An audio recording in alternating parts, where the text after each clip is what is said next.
Hey guys, I decided to go ahead and do a live video in here instead of a Zoom. Sable is not available to attend this meeting and I don't have a lot of time. I've had a very intense day and in the spirit of being transparent with you guys, I'm currently in the process of committing my dad to a rehab center for addiction, and it's been a really emotionally taxing and painful day, to say the very least.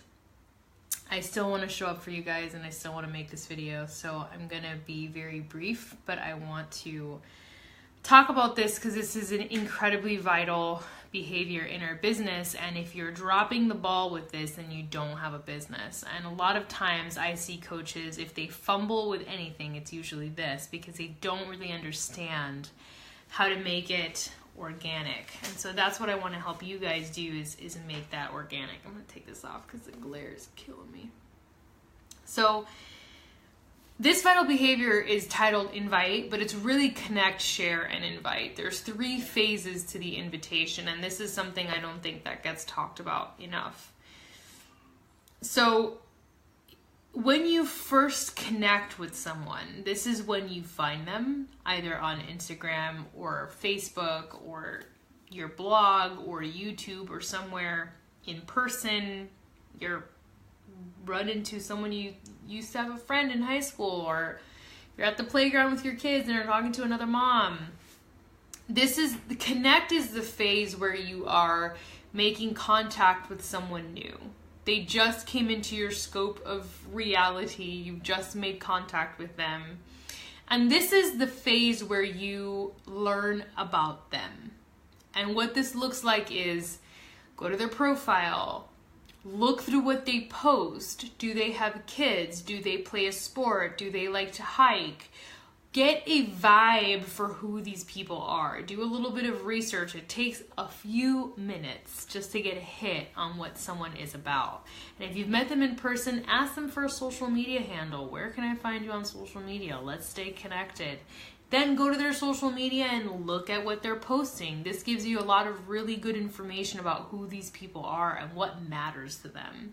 People tend to post on social media the shit that matters to them. So if they're posting about it, it probably matters. So just by being able to feel them out and get like a presence about them, you're gonna know pretty quickly, and the longer you do this, the easier it is, whether this is a person you can see as a coach, as one of your coaches, or this is a person that you might be able to help as a customer or a client. But it takes a little bit of researching to kind of get a vibration for that person. And that's the first phase of invitation, is that connecting with someone, learning about them, and feeling them out. The second phase, at this point, if you like them, again, you're not going to want to connect with every single person that you meet. Once you start doing a little bit of digging, you might be like, you know what, this person is like really into Jesus and I'm not, this is not going to work. Or something of that sort. Like, you might find there's something that just doesn't jive with you, and so you're going to discard that person as a prospect and you're going to move on. But if you do like them, if you do find something interesting about them and you have common ground, then you move into phase 2, which is sharing. Sharing is where you're commenting, you're complimenting, you're asking them questions so that you can get a pulse on them. And what starts to happen when you comment on a couple of their pictures is they'll react to your comments or they'll comment back. Then you'll see them hop over to your page and they'll start liking your stuff and engaging with you there. And that's what you want to see happen. At that point, you guys are sharing information back and forth and you're building rapport. On social media, this is how rapport is built. Through comments, through engagements, through reactions. And this is where you're going to begin to get a pulse for this person. At this point, you want to be sharing compliments with them, genuine compliments, asking them questions. If you have a general interest in something that they're talking about, or you're unsure about something they're talking about, ask them a question. People love to talk about what interests them. So engage them in that way. And this is how you build a sort of solid foundation with them. This allows you to get what I call pulse on them. So you can be like, you know what, this person really feels like my initial reaction was that they would be a good coach, and I'm really feeling that that would be true. Or my initial reaction would be that they could really use what I've got as a product, and it's turning out to be more and more true. Excuse me. Long day. So that's phase 2. When you have successfully completed phase 2 with someone, you guys are frequently engaging on each other's stuff at this point. You've built the momentum around the engagement. And what I do with these people is when I start tracking them, once I connect with them and I'm like, yes, I like this person, I put them into my tracking system, which I use myconnectionbuilder.com. Brilliant software made for our kind of business. And I'll comment on something, I'll track it, and then I'll go back to their page. Depending on how quickly I want to invite them to something, I'll check in with them maybe a week from now and go back to their page and comment on more stuff. And then I'll do another week, and I set the reminders so I can go back to their page frequently so that I'm keeping the momentum going. Don't try to track everyone in your head, because you're going to get really overwhelmed and you're going to drop a bunch of people, which is what I did at the beginning of the business. So keep them in your tracker and set reminders to follow up with them. And follow-ups are not just about invitations. Follow-ups are about engaging with people, staying connected to them. If they just had a baby, make a note to follow up with them in a week or so to see how they're doing. If they got into a car accident, follow up with them in a couple days. Make a note of that. This is where a tracking system is important, because you can set reminders for things like this. Did they have surgery? Did they get married? And when you follow up with people about events in their life that they deeply care about, it makes an impact on them. And they begin to trust you automatically because they see you as someone that is interested in them, which you are. You're not being disingenuous when at this point, you've already decided that you like them because you've kept them in your rotation. You're tracking them. So that means that you do enjoy them. And then phase 3 is inviting. Inviting is the last thing that happens here. And usually, as Lauren Francois said in her call, when it feels right, invite. It's gonna come up. They're either gonna ask you something about something you posted, or you're just gonna feel that now you're comfortable enough to invite them and do it in a way that feels normal. And this brings me to my couple points on inviting. Make it super casual. My invites are ridiculously casual. I might as well have turned to the person and been like, do you want to go get a cup of coffee at my favorite coffee shop? That's pretty much how casual I keep them. They mention like, oh man, I wish I could work out like you do. I have such a hard time with my schedule. Girl, you should totally join us for our next group. It is so easy to work out from home. It makes my life so simple. Would you like to hear about what I do? Boom. Like, so simple. Or, you know, I'm paying for the gym and I'm just not going. You could be like, I did that too. And you know what? It really didn't work. And I found out that I could pay way less money and have consistent fitness in my house that I actually do, and have a support group that I don't have to pay extra for. It's super bomb. Do you want to hear about it? Are you guys seeing? Like, it's really easy once you have a level of rapport with someone, once you've engaged with them enough, once you've done the connecting and the sharing. Inviting them is like second nature. But if you're gonna invite someone without having done stage 1 and stage 2, of course it's gonna feel weird. That's like going up to someone and being like, well, you want to marry me? And you've never even been on a date. They don't know who you are. You're a stranger, you know? So you've got to go. It's like a relationship. You're dating, right? You talk to someone, you get to know them, then you decide, do I want to keep dating this person? And then you do, and then you become exclusive, and then you're like, man, do I want to spend the rest of my life with this person? And then you decide to get engaged, and then you decide to get married. There's phases to a relationship, and there's phases to inviting. Hey, Stacy, please watch from the beginning, because I'm almost wrapping up this live video on inviting, but make it super casual. Just to preface the 3 steps, connect with someone, figure out if you like them, take a pulse on them, see if you have common ground with them, share with them, comment on their stuff, build the rapport with them by engaging back and forth on their stuff. And then when it feels right, invite. When you feel like you have that level of just comfort with someone where you're more comfortable, make it super casual. Think about inviting someone to lunch or to grab a cup of coffee or to see a movie with you. Like, would you be weird about that? Probably not. So why would you be weird about being like, hey, you should totally try out this group that we're doing a Sweat for Swimwear challenge on February the 26th, by the way. Starts on Monday. Yeah, a bunch of us are just like picking out our favorite swimsuits and we're taking progress photos in them and just like empowering each other. It's really amazing. Would you like to join us? Who's gonna say no to that? Like, even if they have no idea what it is, I just made it sound so awesome. And that's the idea behind inviting. Make it super casual. And here's the other thing. If you get a no, let's say you invite someone and they're just flat out no, they don't even give you the time of day. This took me a long time to learn, but this is actually a really important skill. If you get a no, follow up with a question. Just doesn't say, oh, okay. Don't do that. I did that. I lost a lot of people that way, and I wasted a lot of time. If someone says no, follow it up with a question. So, for example, I wish I could do that. I don't have the money. That's a pretty common one. What would you need to happen to feel comfortable investing in something like this? What would you need to happen in your life for you to feel like you could handle this? You could make the investment and feel comfortable doing that. That's a really thought-provoking question. And if you ask that to someone, yeah, they might not answer, but that might actually lead to you figuring out what the deeper reason is that they don't want to invest. Because people have the money. I'm telling you right now, people have the money. If you want to do a thing, you have the money. If you say you don't have the money, it's because you're scared of something happening. So you really want to uncover the deeper reason so that you can address it.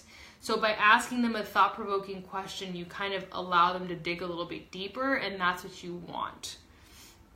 I don't have the time. How much time do you think you need to do something like this? Would be something you could ask them. Do you want us to look at your calendar together? I used to have a really crammed schedule and I felt like I didn't have time to do this either. And I actually figured out a way to make my schedule work for me. I'm happy to help you figure that out too. Right? I don't have the confidence, right? I've tried so many things. Nothing works. What would you need, or what would help you feel supported? What would help you feel confident that you could actually make it work this time? Another thought-provoking question. Okay, so don't be afraid to ask people questions. Like, do that. The person who asks the questions controls the conversation. Don't be afraid to ask the questions. People need you to ask the questions. They need you to lead them into discovering what's going on for real inside of them, what their real hesitation is. And if it's still a no after you've done that and they don't open up and they don't want to share anymore, put them back into your rotation. In other words, put them back into your tracking. So don't just write that person off. Make a note or use the My Challenge, My Connection Builder, or another tracking system electronically to go back to their page a week from now or 2 weeks from now and comment on more of their stuff and go back to the sharing stage. If you invite and it's a no and you ask the questions and they're still saying no, go back to the sharing stage and put them back in the rotation of engaging with them and build up the relationship a little bit more. I cannot tell you how many clients it's taken months and months and months of building rapport and then they finally say yes. Sometimes years. I've had clients take the whole 2 years I've been doing this and are just recently signing up. So don't underestimate building a relationship with someone and really supporting them and being present in your life. Also, I've said this before, when you engage with someone, whether it's sending them a message or commenting on their stuff, you show up in their news feed more. And this is good because as you're sharing your workouts and as you're sharing your meal plan and as you're sharing your journey, they're going to see those posts. So you engaging with them keeps you active in their feed, which is what you want so that they can be reminded about what you do. And the last thing I wanted to add to this is don't prejudge your prospects. Don't prejudge the people that you're thinking of inviting either to coaching or to a challenge group because they already have a successful business or they already have money. They don't need coaching, or they're already in great shape. They don't need what I've got, or they're already going to the gym. They wouldn't be interested in this. Do not do that. I cannot tell you how many people have become my clients that I was shocked became my clients because they were gym goers, because they already had an active and fit life, but it wasn't schedule-wise, it wasn't working for them, so they needed something else. So don't make a judgment on someone. If it feels right to you to invite them, invite them. Let them say no. Let them say, you know what, no, what I've got going on is working for me. And then ask them thought-provoking questions, and if they still a no, fine. That's on them. But I really just wanted to share that inviting is not just inviting, it's 3 different phases. It's connecting with someone, it's sharing with them, and then eventually inviting them. And this takes time, which is why you want to be constantly adding people to your network, because you're going to be doing these 3 phases with every single person who comes into your network. And it takes time for you to build sometimes trust with someone on that level. So I've been doing this for 2 years. So my online community is already seeing me as an authority on what I do. Therefore, I'm hitting crazy Success Club numbers, and I'm having a crazy ton of people want to join as my clients because they've been watching me for 2 years, and I've built that consistency for them on my social media. They feel like they can trust me because I show up every single freaking day, which, if you're not doing that, inviting is going to be really fucking hard, because if they don't see you showing up every day for yourself, they're not going to trust that you can show up for them. So when you invite them to something, why the fuck are they going to say yes to you? They don't have a reason to say yes to you because you have not been showing up for yourself. Okay? That's like crazy important that you recognize that. How you show up on social media, people are watching that. And they're using that to gauge whether or not they want to trust you with their money and their time. Okay? And if they're going to invest in you, they want to make sure that you're going to invest in them, because all too often, this happens in this business and this happens in other businesses, people buy something from someone and the person disappears and ghosts, and they lost their money and they lost their support system, and they just don't want that to happen because it happens a lot in the online industry. So be conscious of the fact that if you're like, well, I'm having such a hard time inviting, are you showing up? Are you sharing about your life? Do people know you? Like, if someone went to your page, would they have a good pulse on you as a person enough to say, I want to trust this girl to be my coach, or not? Like, are you just sharing fitness videos? Or are you sharing anything else about your life? Do these people know that you're married, that you have kids, what kind of pets you have, what you like to do for fun? What are your thoughts about life? How do you feel about God? I mean, do they know you? Do they know anything about you? Because that's really, really important as well. So all of these pieces that we've been covering, the personal development, which is vital behavior number 2, for you to have your mind in the right place. The vital number 1, which is being a product of the product, you doing your workouts, you drinking your Shakeology, and you sharing it on social media. And on other platforms. All of these vital behaviors add up to this 3rd one, which is connect, share, and invite. If you're not doing the first 2, doing number 3 is going to be really, really hard, because you're not going to have a platform from which to do it. The PD keeps your personal development, PD keeps your mind in the game for you to have the right mindset to do the connecting, the sharing, and the inviting. And the product of the product gives you the platform to be able to speak with authority. But again, if those 2 things aren't being covered, number 3 is going to be way more difficult than it needs to be. It can really be very simple if you're already setting up the environment in which to do that in. So again, if you hopped on or watching the replay, watch it from the beginning. Really listen to this. This is a really, really important breakdown of what inviting actually is. And if you have any questions or comments, please feel free to post below. I'm happy to explore them with you guys and clarify anything that you did not find clear.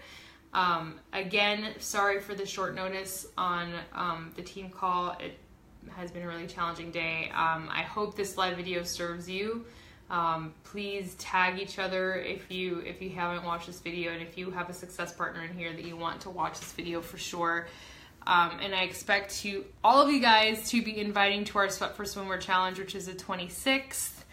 There's still time to invite people. Remember that when people sign up with a challenge pack, they get access to their workouts within 24 hours. So their product will arrive a little bit later, but their access to workouts is immediate. So that's a great benefit to doing online workouts. So invite to that, connect, share, invite, and keep that energy of sharing who you are and connecting with people genuinely on social media. That is what makes a massive difference in you being able to then convert into customers, clients, and coaches. All right, so have a great night. I love you guys. I'll see you next week.